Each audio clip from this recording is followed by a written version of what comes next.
Las tendencias del capital humano en el año 2026, la inteligencia artificial, la fidelización del talento, del capital humano en nuestras organizaciones. Pues vamos a hablar de ello, de cómo se fideliza, de qué preocupa, de la transparencia y de los estímulos para que el mejor talento se quede con nosotros en nuestras organizaciones. Y vamos a hablar de esto en la siguiente charla con Arantxa Odriozola, directora Reward and Performance de Aon. Arantxa, ¿qué tal? Buenos días, muy bien, muchas gracias. Muchas gracias por acompañarnos. Sergio González, director de Desarrollo de Negocio de Aon. Sergio, ¿qué tal todo? Muchas gracias, un placer estar aquí. Muchas gracias. Alba Alonso, consultora de Aon. ¿Qué tal, Alba? Hola, ¿qué tal?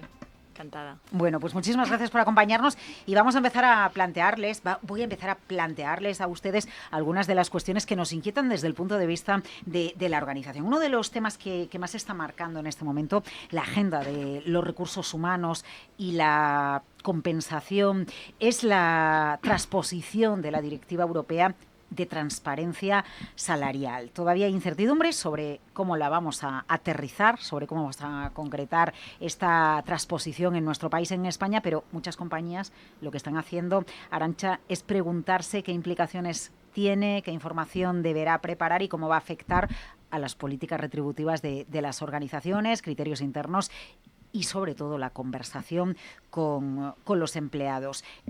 Mirando a esta Directiva Europea de Transparencia Salarial, ¿esperamos que la norma esté completamente aterrizada o esperamos ya a prepararnos para lo que va a venir? ¿Cómo lo hacemos? Bueno, pues efectivamente el 7 de junio finalizó el plazo ya para la transposición de la Directiva Europea de Transparencia Salarial y en España a día de hoy seguimos sin una norma nacional de transposición aprobada y pública.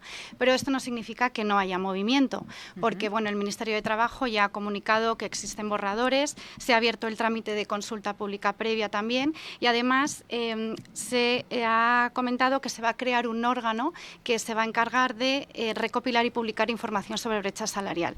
Esto es importante porque es una de las consultas más habituales que recibimos hoy en día de las compañías, ¿no? Porque nos preguntan ¿cómo voy a tener que publicar la brecha? La normativa española está muy claro, pero ¿cómo va a haber que comunicar la brecha? Bueno, pues va a haber un órgano rector que se va a encargar de dar un poco estas instrucciones, pero que la transposición llegue tarde no significa que las empresas deban de esperar, porque es cierto que desde un punto de vista estrictamente legal muchas de las obligaciones no van a ser exigidas hasta que la norma se desarrolle aquí en España, ¿no? Bien. Pero la falta de transposición no quiere decir que no esté impactando ya, es decir, hay un marco muy claro hacia dónde guía la Directiva Europea y ya estamos viendo cómo en la normativa española eso empieza a impactar.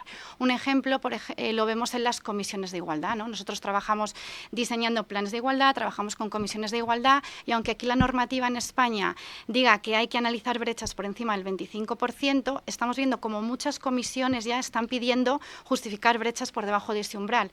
La Directiva de Transparencia marca el 5%, entonces hay algunas que dicen no, vamos a bajar un poco porque el 25% queda muy alto, lo que viene de Europa va a ser menor, entonces ya queremos empezar a trabajar en eso, ¿no?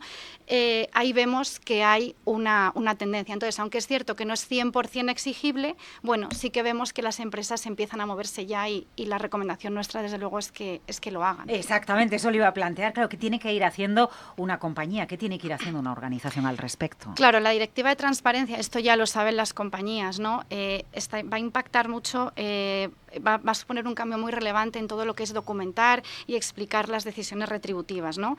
Tiene que haber criterios salariales objetivos, se tienen que publicar las bandas de las ofertas de empleo, se tienen que justificar las brechas, hay unos derechos de información que van a ser muy diferentes, ¿no?, de los que tenemos ahora en la normativa española. Nosotros contamos con una norma ya vinculada a los planes de igualdad que requiere de diseñar y crear una documentación previa, auditorías salariales, registros retributivos, y esto va muy de la mano de la Directiva de Transparencia. Lo que pasa es que la Directiva de Transparencia eleva todavía más esas exigencias y eso lo que está haciendo es que muchas compañías estén revisando todos sus sistemas, todas sus políticas de recursos humanos y especialmente las políticas retributivas para ver que todo eso es coherente y que es explicable, porque otro punto que es muy importante dentro de la directiva es la comunicación. Esto ya no es algo que se quede en los departamentos departamentos de recursos humanos, sino que va a haber que comunicar a los empleados. Por lo tanto, para mí la pregunta no es tanto cuándo se va a transponer la directiva, ¿no? Porque sí que es algo que está causando ahora mucho revuelo, sino si la directiva se transpone mañana, mi empresa está preparada para afrontarlo, porque todas las exigencias que tiene la directiva no se solucionan de un día para otro, ¿no? Tienes que tener información ordenada, tienes que tener datos sólidos, tienes que tener políticas diseñadas. Entonces, todo eso es algo que hay que preparar. Arantxa, ¿aplica a todos los tamaños de empresas? ¿Aplica a determinados tamaños de empresas? Porque si se caracteriza por algo el tejido productivo español es por estar formado sobre todo por micropymes y por pequeñas y medianas empresas. Y no es lo mismo esa anticipación, ¿no?, que usted sugiere sería adecuada en una multinacional que en una compañía de mediano o de pequeño tamaño.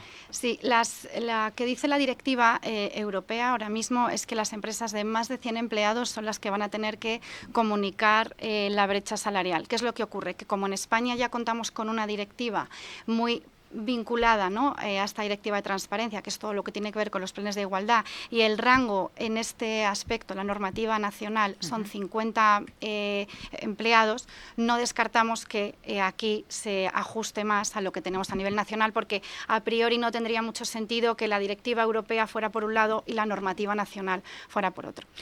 Nos explica Arantxa pues la importancia de la brecha, de que haya transparencia, de clarificar los motivos y el porqué y documentar los escalones salariales. Prepararse para este contexto de mayor transparencia implica eso, pero también requiere una visión completa de la propuesta de valor a los empleados, al capital humano, que se paga, cómo se paga, beneficios que se ofrecen, cómo se articula todo ello, ojo, en diferentes países también, cuando estamos hablando, pueden ser multinacionales o empresas españolas que están exportando y que tienen sedes en otros países. Entonces ahí entramos en el terreno, en la pantalla, Alba, de la compensación total y de los beneficios globales. Desde la perspectiva Global Benefits, ¿qué retos están viendo las compañías a la hora de identificar, ordenar y gestionar sus beneficios de manera global? Sí, pues primero es saber lo que tienen. O sea, al final muchas empresas multinacionales han ido creciendo y montando sus beneficios país a país, negocio a negocio, sin tener claro cuál es la política de beneficios global que querían llegar, ¿no? Entonces, al final, cuando hablamos de esta directiva europea, siempre nos viene a la cabeza el salario, la brecha salarial y el bono, y es mucho más. Hablamos de beneficios totales. O sea, es muy importante para que las empresas no solamente se basen en eso, sino que tengan claro qué beneficios están ofreciendo a nivel global y en este caso a nivel europeo, ¿no? Entonces, el primer reto que se están enfrentando las empresas es tratar de recopilar todos estos beneficios en todos los países, ¿no? Y ahí es cuando empiezan a ver las primeras inequidades, los primeros beneficios que ves que son diferentes según país, pero ya no sabemos si es de manera voluntaria de la empresa, por un motivo legislativo del país en concreto, y ahí es cuando tienen que empezar a revisarlo todo, ¿no? Una vez revisamos todos los beneficios y los tenemos incluidos, pongamos, en un Excel, no es una foto estática, no es decir, bueno, lo tengo en un Excel, ya tengo mi trabajo hecho, ¿no? Es decir, qué coherencia le vamos a dar, dónde queremos llegar, ¿no? Cuál es la política mínima de beneficios que como empresa X quiero promulgar, ¿no? Entonces, al final es también el segundo paso, ¿no? Dar esa coherencia a los beneficios. Y ya no únicamente eso, ¿no? Ya es el tercer paso que hablaba mi compañera. Ya es también trasladarlo al lenguaje de los empleados, ¿no? No es decir, esto se queda a nivel corporativo, tenemos claro dónde queremos llegar, ¿no? Es decir, vamos a bajarlo a nivel empleados porque tenemos que ser capaces de explicar qué es lo que tienen en este país, cómo lo tienen, cuánto valor tiene. Y ya no solamente eso, es decir, si he decidido como empresa que en un país o en una organización sea diferente por X motivo, que sea capaz de explicarlo. ¿Es porque lo he decidido yo como empresa o es un tema legislativo, ¿no? Y ahí es donde todas estas empresas tienen que verlo y revisarlo con mucho cuidado. Pues, por ejemplo, voy a poner un ejemplo si usted me lo permite, Alba, una baja de maternidad. Hay países en los que no se compensa la baja de maternidad y multinacionales donde la legislación del país sí que cubre la baja de maternidad, la empresa adapta en ese país, aterriza, bueno, pues los beneficios a una mujer cuando se convierte en mamá, ¿no? Efectivamente hay que estudiar dónde está el motivo de los beneficios que se ofrecen a los empleados, qué es la causa. En cualquier caso, si tenemos todo claro como organización, vamos a tener más clara nuestra propuesta de valor. Exactamente, por eso es tan importante y por eso la transparencia, esta transparencia y esta directiva es el catalizador para muchas empresas, algo que deberían de estar haciendo ya. O sea, creo que es algo que no es que debería de estar haciéndose por este motivo, sino que como empresa tendrías que tener claro dónde quieres llegar y cuál es tu propuesta global de beneficios, porque efectivamente se puede dar ese caso. En un país, una persona que diga, perdona, ¿por qué mi baja de maternidad es esta y por qué en otro país es esta? ¿Es por legislación? ¿Cuál es? Yo he visto ya como en Global Benefits empresas que ya quieren tener una política de maternidad y paternidad estandarizada en toda Europa. Y eso he trabajado en esos ejercicios. Exacto. O sea, efectivamente esto va a ayudar mucho a ese aspecto. A ver, ordenamos la propuesta de compensación, entendemos cómo está cambiando la normativa, entendemos la importancia para la empresa de ser consciente cuál es la política de beneficios para el empleado que aplica, si es homogénea, si es heterogénea, cuáles son los motivos que hay detrás. Sergio, luego tenemos que entender cómo la comunicamos y cómo se produce la conversación con el empleado, con los trabajadores, con nuestra organización y la experiencia de empleado, porque no solo depende de lo que la empresa está ofreciendo, sino también de cómo lo comunica, cómo lo comunicamos, cuándo lo hace, si el empleado lo percibe o no lo percibe como algo útil y conecta con las necesidades. ¿Están comunicando bien las organizaciones, las compañías, la propuesta de valor y sus beneficios? A ver, antes de entrar en eso, y ligado con lo que comentaron Arantxa y Alba, yo creo que a lo que vamos es hacia una oportunidad, ¿vale? O sea, el tema de transparencia retributiva nos lleva a una oportunidad que también puede ser una amenaza. Yo suelo decir, si tienes la casa en orden, será una oportunidad. Si no tienes la casa en orden, será una amenaza. Es un riesgo. ¿Vale? Porque claro, vas a levantar las sábanas, por decirlo de una manera, y tienes una oportunidad para que el empleado se sienta mucho más cerca de la compañía y de por qué son las cosas hechas en la compañía de una manera o de otra. Como decía Alba, yo le pongo una lógica a la situación, se la explico, trato a mis empleados como adultos, ¿vale? O sea, no te toca esto porque te toca esto, sino por qué te toca esto. Y para la oportunidad lo siguiente es comunicarlo, que es la pregunta que me estabas haciendo, Laura. Hay que pensar que el empleado va a percibirlo todo, pero para percibirlo tiene que leerlo y entenderlo, ¿vale? Entonces, para que os hagáis una idea, antes Ramón hablaba sobre la encuesta de Human Capital Trends. Ahora mismo en Europa y a nivel global, la primera tendencia para comunicar tu propuesta de valor a los empleados es el email, ¿vale? O sea, dices, le hemos preguntado a todos los ¿cómo te llega la propuesta de valor de empleado? Por email, primera. En EMEA y en global, las dos partes. ¿Cuántos emails nos llegan a los empleados y cuántos abrimos? ¿Vale? O sea, no te voy a hacer esa pregunta, Laura, de que te llega un correo de recursos humanos de Capital Radio, si lo abres, no lo abres, si lo lees en diagonal, si de verdad lo entiendes. Pero si vas bajando es todavía casi peor, ¿vale? La segunda en EMEA son reuniones one-to-one, que entonces dices, o sea, que se haya sentado el manager con el empleado a contarle la propuesta de valor del empleado. Si pensamos en una organización que tenga cierto tamaño, o en una del día a día que le come absolutamente todas las horas a un manager el funcionamiento de la empresa, ¿en qué momento te sientas con el empleado a contártelo? Supuestamente es eso, ¿eh? Y la tercera que plantean es una intranet de la empresa. Intranet que cuando entras suele haber 1000 cosas y en algún lado, en una esquina, está comunicada la propuesta de valor de empleado. Entonces, está fenomenal porque yo creo que las empresas han avanzado un montón en lo que es la propuesta de valor del empleado, en mejorar la parte de compensación y en darle una lógica y un raciocinio a cuánto pago, en sistemas de compensación variable que son muy diferentes en función de la tipología del empleado. Los beneficios han mejorado una barbaridad. O sea, las empresas han empezado a dar mucho más beneficio, incluso las que tenían una tendencia más de yo te pago y luego tú con ese dinero haz lo que quieras, ¿vale? Están entrando más, pero más que nada porque se lo demandan los empleados, porque al final tienes mejor capacidad de negociación. Yo pongo un ejemplo muy sencillo. Si yo a ti te doy el dinero, Laura, para que te contrates un seguro de salud en la calle, tú te vas a cualquier sitio, lo contratas, pero te van a pasar cuestionarios de salud, te van a aplicar carencias, aparte de que vas a pagar una prima mucho mayor. Si eso lo negocia tu empresa en tu lugar, ni tienes cuestionario de salud, ni tienes carencia, normalmente, ¿vale? Sobre todo cuando abres la póliza, y la prima que te van a dar es mucho mejor.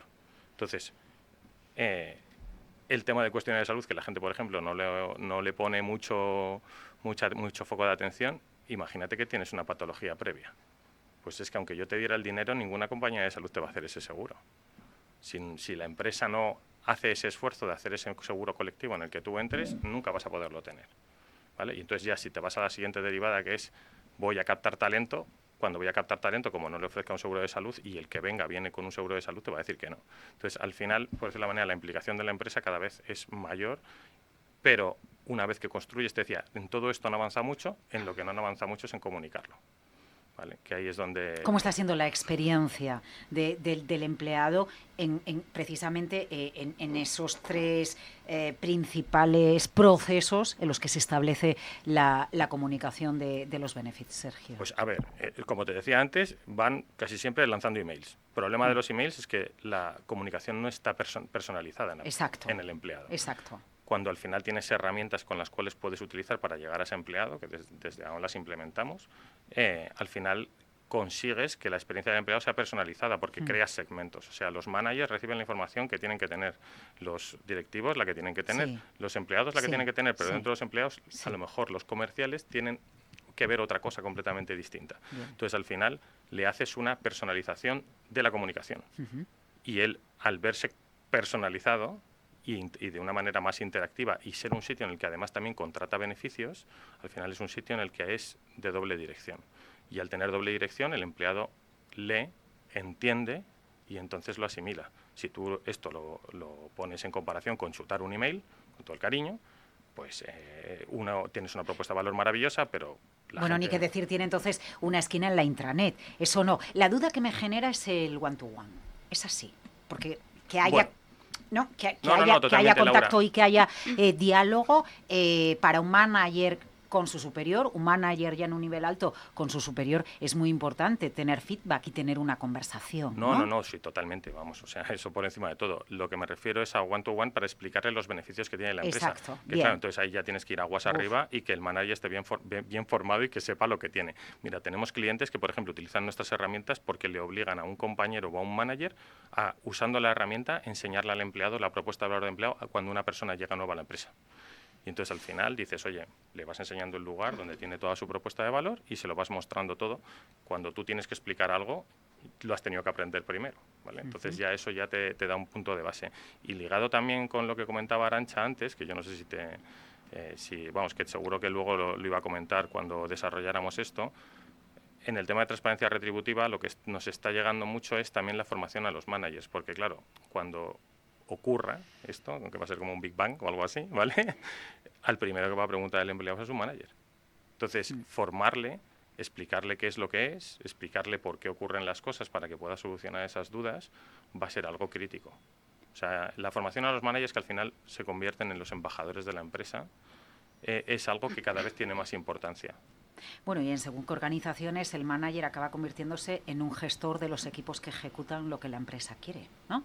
Y esa capacidad de poder gestionar. A ver, por aludidas, Arantxa, ¿eh? Entonces, el papel del manager, ¿qué está cambiando? ¿Qué debe cambiar? ¿Qué es lo adecuado que tiene que tener en cuenta una organización? Sí, el papel del manager, como adelantaba Sergio, va a ser clave. De hecho, va a ser el principal... la persona principal, ¿no?, para que la directiva de transparencia sea un éxito, para que la implantación sea un éxito. Cuando hablamos de directiva, siempre lo primero que se nos viene a la cabeza es diseñar políticas retributivas, tener un buen sistema de valoración de puestos, justificar brechas, tener los rangos salariales, pero esto es importante que no se quede en un documento y en una política. Una de las claves de la directiva de transparencia es la comunicación, lo comentaba Alba, lo comentaba Sergio, y al final la comunicación, ¿qué es? Es aterrizar las conversaciones. Hablaba Sergio, explicar la propuesta de valor para el empleado, eso es algo bonito, ¿no? Y es algo que llega una persona nueva a la organización, le cuentas la propuesta de valor y dices, oye, qué cosas hay en la compañía, qué bien. Pero ¿qué ocurre con las conversaciones o las preguntas que hay que responder de, oye, porque mi compañero ha tenido un 20% de bono y yo he tenido un 10%? Porque yo estoy congelado, llevo 3 años congelado y mi compañero tiene subidas salariales. Porque yo estoy en este nivel de organizativo y mi compañero está en este otro, porque nos comparamos, ¿no? Y al final todo se sabe en las organizaciones. Entonces, ese tipo de conversaciones pues son más delicadas, y ese tipo de conversaciones no siempre llegan a recursos humanos, porque tú al final, como empleado, tienes a tu manager, que es la persona más cercana, y es a quien le vas a preguntar, ¿no? La persona que te ha puesto los objetivos, con quien tienes... Que te ha hecho la evaluación. Efectivamente, con quien tienes o deberías tener un par de conversaciones al año sobre evaluación. Entonces, esa cercanía es lo que te lleva a preguntar este tipo de cosas. Claro, y están las organizaciones, las multinacionales preparadas para este proceso y lo que debería ser. Los managers de las organizaciones, ¿qué diagnóstico hace usted aquí? A ver, las organizaciones es verdad que están preparándose mucho y se están focalizando mucho en todo este diseño de políticas, pero no vemos tanta preparación en formación a managers. Sí que ahora hay una tendencia en la que parece que se habla mucho, ¿no?, en foros, y los managers también han levantado la mano como, oye, necesitamos herramientas, necesitamos saber cómo comunicar este tipo de situaciones, porque saben el papel tan importante que van a tener. Además, yo decía antes, toda la normativa que hay a nivel en España de igualdad no tenía ese matiz tan importante de comunicación. Si tú como empleado querías saber algo, tenías que ir a preguntar a tu departamento de recursos humanos o a tu comité de empresa. Ahora, si tú quieres saber algo, tienes que saber exactamente dónde ir a mirarlo. Es decir, la empresa tiene que comunicártelo a ti, tiene que comunicarte a ti lo que te interesa saber y a toda la información que puedes tener acceso, ¿no? Entonces, es muy importante, en base a lo que me preguntabas, ¿no?, que los managers sepan los criterios que tiene la compañía para hacer una revisión salarial, que sepan cómo se diseña la retribución variable, en base a qué se paga, en base a qué se establecen esos bonos, porque todas las preguntas van a venir por ahí. Esto es... Yo pensaría que siempre hay que tener un número que justifique cualquier explicación también, ¿no? También. O tengamos en cuenta que en muchas ocasiones, no siempre, pero en muchas ocasiones los managers tienen perfiles muy técnicos, que tienen que cambiar de pantalla, ¿no? Irse a otro carril para llevar a cabo esta labor. La gestión de personas. La gestión de personas, claro. Eso es. Y con esto tampoco queremos decir que un manager tenga que convertirse en un técnico experto en compensación, porque para eso está capital humano, ¿no? Ni que necesite saber todo al detalle, pero sí que es importante que sienta ese apoyo de recursos humanos, que sepa también dónde están sus límites, ¿no? Y hasta qué punto pues puede contar o de qué manera debe contar determinadas cosas, y que todos los managers vayan alineados. Por eso la formación es tan importante. Al final esto, hoy en día, ¿de qué depende? De cómo es la persona. Todos hemos tenido managers más cercanos, menos cercanos, algunos que hablan contigo y te cuentan las cosas, y otros que igual a lo largo de un año no han tenido una reunión de evaluación, ¿no? Pues eso es lo que hay que cambiar, porque si tú tienes unas políticas bien diseñadas, si tú tienes tu sistema de valoración de puestos, tienes tus bandas salariales, pero a la hora de comunicarlo, cada manager lo comunica de una manera o como buenamente puede, ahí la credibilidad se va a pesar mucho, ¿no? Entonces, es importante esa formación para que todo esté alineado y que realmente la implantación de esta directiva de transparencia pues sea un éxito y llegue a todos los Sí, que no te encuentres empleados. en una evaluación en la que no has tenido una comunicación fluida con tu manager, veas que bajas un puesto y que no tienes una mejora salarial como te estabas esperando porque no te lo habían comunicado. Es como esa comunicación en la última milla, ¿no? Claro, si lo llevamos justo. al campo de la cercanía, aunque haya asuntos que van a seguir en manos de recursos humanos. Aquí no se trata de suplantar en ningún caso. Efectivamente, y eso es, y ya no solo que te lo hayan comunicado, sino que te expliquen por qué tú no has tenido esa subida, ¿no? Entender por qué las políticas están diseñadas de esa manera. Vamos a explicar un asunto. Antes lo sugirió, sacó el asunto Sergio, hablando de los seguros de salud. Bien, y ya que estamos hablando de los beneficios, hay una preocupación en el campo de las empresas respecto a los costes en la estrategia de los beneficios y también en concreto en algunos costes como son los de los seguros de salud. ¿Qué está pasando aquí, Alba? A ver. Sí, el seguro de salud sigue aumentando su coste. Esto es al final un problema estructural. Por daros algunos datos, en el informe de tendencias médicas realizado por AON, en 2025 la inflación médica se situaba en torno al 10%, 2026 9,8%, muy por encima de la inflación general, que está en el 2,7%. Si ya bajamos por región, ¿no? Hablamos de en Europa pasa del 8,9% al 8,2%. En Asia-Pacífico del 11,1 al 11,3 y en Middle East del 15,5 al 15,3. Al final vemos que es un problema estructural. O sea, se pueden mover unos datos arriba, unos datos abajo, un punto arriba, punto abajo, pero es un problema estructural que tienen que afrontar las empresas, ¿no? Porque al final estos costes, llevando ya empresas multinacionales, es un tema que se tiene que tomar medidas, ¿no? ¿Qué medidas están tomando las empresas? Medidas de revisar los copagos, las franquicias, medidas de muchos planes que tienen coberturas aseguradas que no se utilizan durante el año. O sea, no sé cuántos análisis hemos hecho durante estos últimos años de coberturas que se tienen, que verdaderamente cuando ya miras el uso se está pagando bastante y no se está utilizando. Directamente se están quitando esas coberturas. No vayamos a ver qué pasa, que el plan mejore, ¿no? Que el plan sea más sostenible. Es lo que estamos buscando, una sostenibilidad en los planes de salud. Otra de las medidas que estoy viendo en este último año es tratar de incluir al empleado en la financiación del plan. Cada vez hay más partes voluntarias o flexibles, como lo llamamos, es decir, si el empleado tiene un seguro de salud básico, pero si quiere mejorarlo, ahí tiene que él pagar, ¿no? Tiene que pagar una parte de la prima. Entonces, cofinanciamos el plan entre empresa y empleador.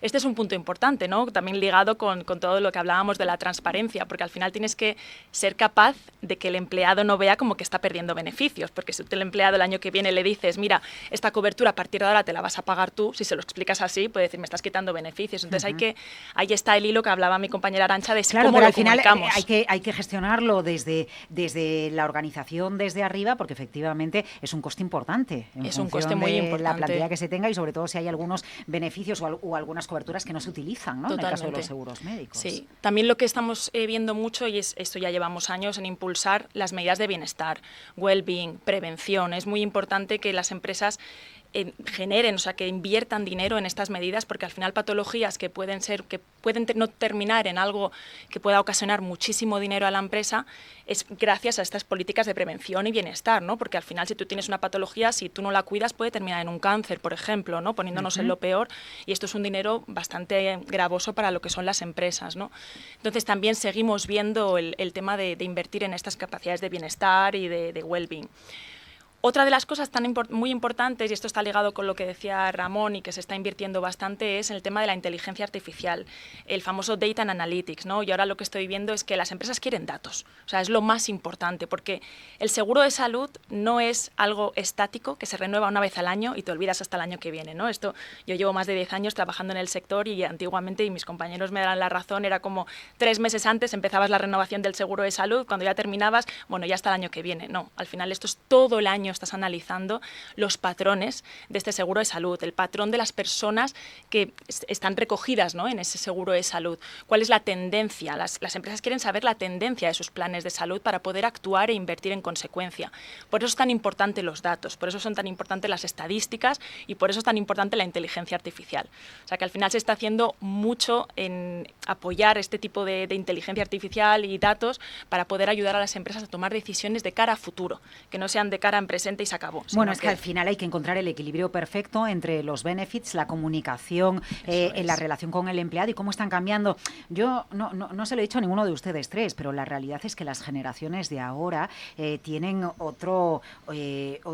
un talante diferente al que se tenía hace 15 años o al que se tenía hace 25 años, cuando se pasaba esa fase de un proceso de selección en una compañía, ¿no? Y ahora se priorizan cuestiones que a lo mejor hace 25 años ni siquiera nos planteábamos o ni siquiera se la planteaban las propias empresas, y ahí es donde está la evolución, Sergio. Y se cuentan los sueldos, que lo sepáis. Claro. Cosa que no pasaba en las generaciones más altas. Lo más habitual con todo lo que sea por debajo de 35 años es que se cuenten cuánto gana cada uno. Total. O sea, al final la transparencia la están llevando ellos para adelante mucho antes. O sea, yo estoy por encima de los 40, poquito, y esto eran conversaciones que nunca tenías, o sea, con tus compañeros sobre cuánto ganabas. Esto es más anglosajón, ¿no? Pues yo no lo sé si más anglosajón o no, sí. pero ahora mismo se están contando prácticamente todo. Entonces, de nuevo, esto es una oportunidad, ¿vale? O sea, pero claro, tienen que entender por qué ocurren las cosas, como decía antes Arantxa.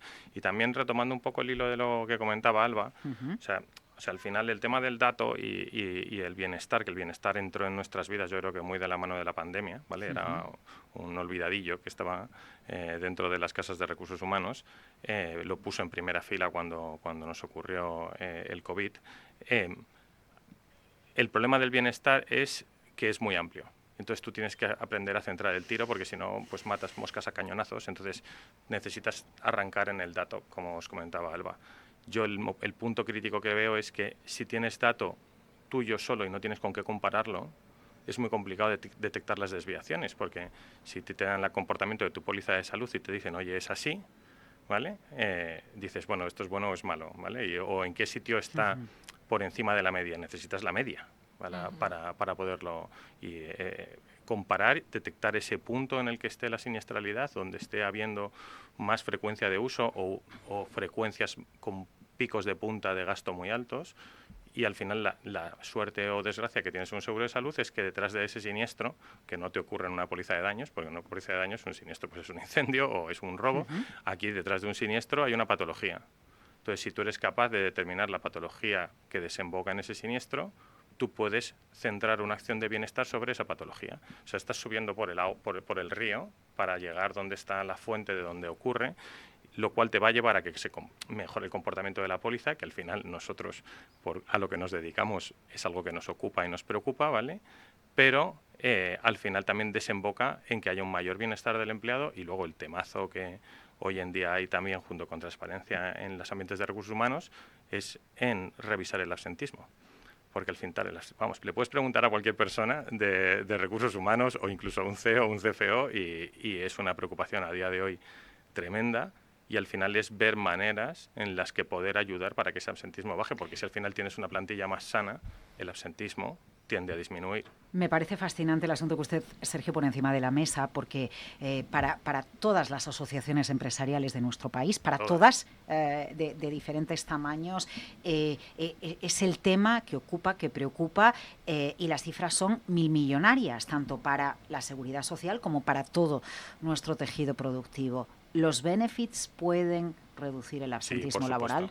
O sea, porque al final tú piensas en los tiempos, o sea, me refiero, tenemos una sanidad pública que es espectacular en España, pero está saturada a cualquier persona que la vaya a ver. O sea, no estoy siendo yo un adivino sobre esta situación. Al final, el darle un esquema a sumar, que es el seguro de salud privado, por ejemplo, en donde estás doblando los hospitales que hay en España y en el que si una persona, por ejemplo, se tiene que operar, tiene dos alternativas donde poderse operar, el esquema público y el esquema privado. De cara a tener cualquier consulta, lo mismo, estás doblando el número de especialistas, el número de horas, al final doblar esa situación te va a ayudar a que el absentismo se controle, porque tendrás bajas de larga duración que serán de menos larga duración, porque a lo mejor le están interviniendo antes. Me voy a un ejemplo muy sencillo, que es, yo que sé, una operación de rodilla, no nos vamos a poner en algo muy complicado. Si a lo mejor te dan en la sanidad pública los meses que sea, pues a lo mejor en la sanidad privada son semanas. ¿Vale? Entonces, al final ahí también estás ayudando. Y sobre todo, ya no digo solo como es alternativa, sino en lo que comentaba Alba, en poder combatirlo antes. O sea, en que tu empleado esté más sano, y si está más sano... La prevención, sí. Claro, por eso digo, pero la prevención al final es un mar muy amplio. Es más, entran también las mutuas del trabajo, o sea, ahí toca a mucha gente. Pero es verdad que hay una parte, hay un jugador al que nunca se le ha hecho mucho caso, que es el seguro de salud, que necesitas analizarlo en profundidad porque tiene mucha información de valor sobre la que luego puedes actuar.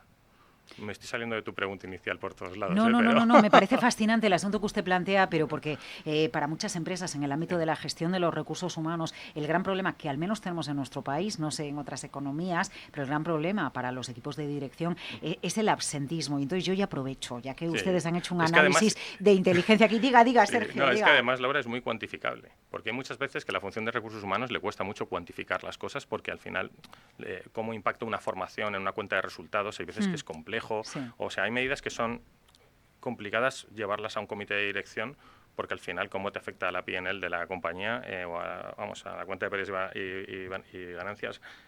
Bueno, claro, se lo planteaba antes con Ramón, ¿no? Cómo tengo el ROI de la retención de las personas que más aportan a mi compañía, porque el día que se van, pues sí, algo pasa, pero es muy complicado cuantificarlo. Pero es complicado cuantificarlo, ¿vale? Pues, por ejemplo, el coste de sustitución, el tiempo que tardas en contratar a otra persona, cuánto vas a pagar en el mercado, eso al final seguro que se puede hacer, pero es complicado. El absentismo es súper fácil. O sea, el absentismo que te suba a un punto, sabes cuánto dinero te cuesta. Es completamente empírico.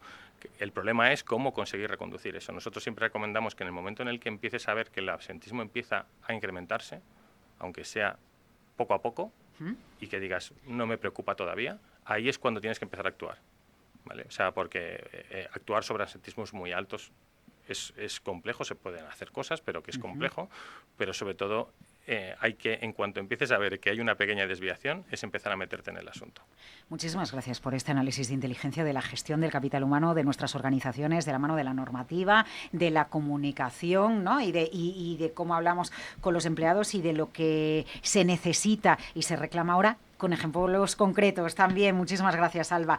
Arantxa Odriozola, directora Reward and Performance de AON, Alba Alonso, consultora de AON, y Sergio González, director de Desarrollo de Negocio de AON, siendo conscientes de cómo, por ejemplo, a través de los seguros de salud podemos obtener cifras cuantificables que nos ayudan a frenar el absentismo si observamos una tendencia creciente, y muchos asuntos más. Hasta la próxima.